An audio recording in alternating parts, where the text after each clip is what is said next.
Yes, good morning, students. Previously, we have learned about double fertilization. Now, today, we start from post fertilization. Post fertilization is an event after double fertilization, development of endosperm and embryo, and maturation of ovule into seed and ovary into fruits. All these events are collectively known as post-fertilization event. So, the endosperm development starts from primary endosperm cell formed by the fusion of male gamete and the secondary nuclei. It means triploid cell. This triploid cell divides mitotically and repeatedly to form a triploid endosperm tissue.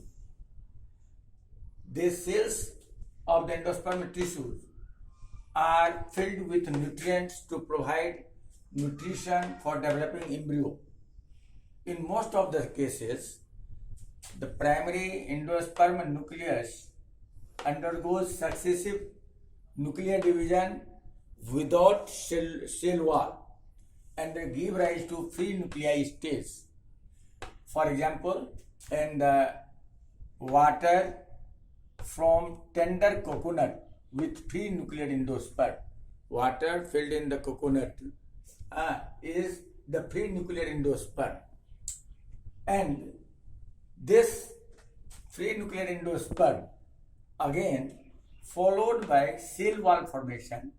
So during maturation, we found the white kernel in the coconut is the cellular endosperm.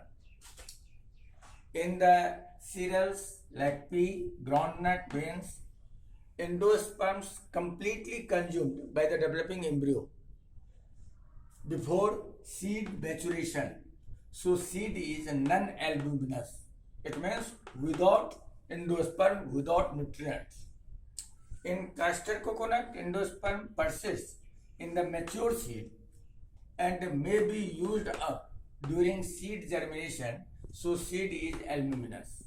So there are two types of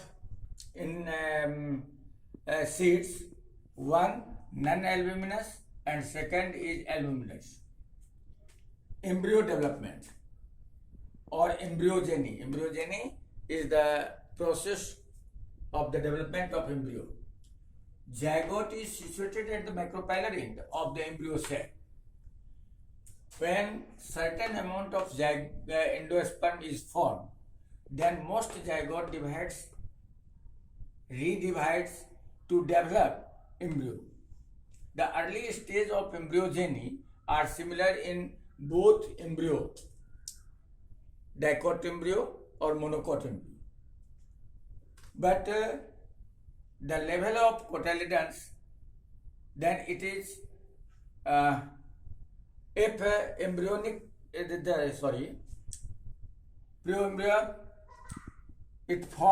rise to the pre-embryo and subsequently to the globular heart-shaped mature embryo.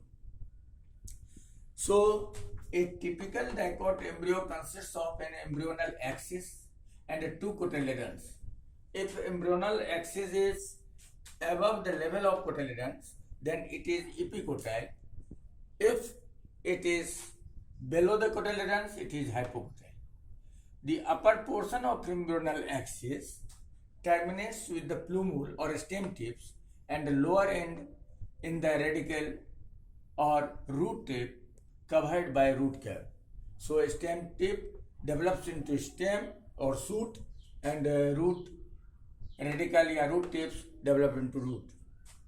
But in monocot, like family Poaceae, grass family, one cotyledon is situated towards lateral side of the embryonal axis, known as scutellum. The lower end develops as a radicle and the root cap enclosed in an undifferentiated sheath called coleorrhea. Epicotyle has a shoot apex, and a few leaf primordia enclosed in a hollow foliar structure. This is hollow foliar structure known as calypti. Here, these are cotyledons, and this position is the plumule. This forms radicle with ready root cap. This is the typical dicot embryo, and in monocot embryo, this is scutellum, calyptile. This forms the shoot apex, and this is the root radicle, and covered by root cap, and this is the coleorhiza. So this is the all about the embryo development in dicot and monocot.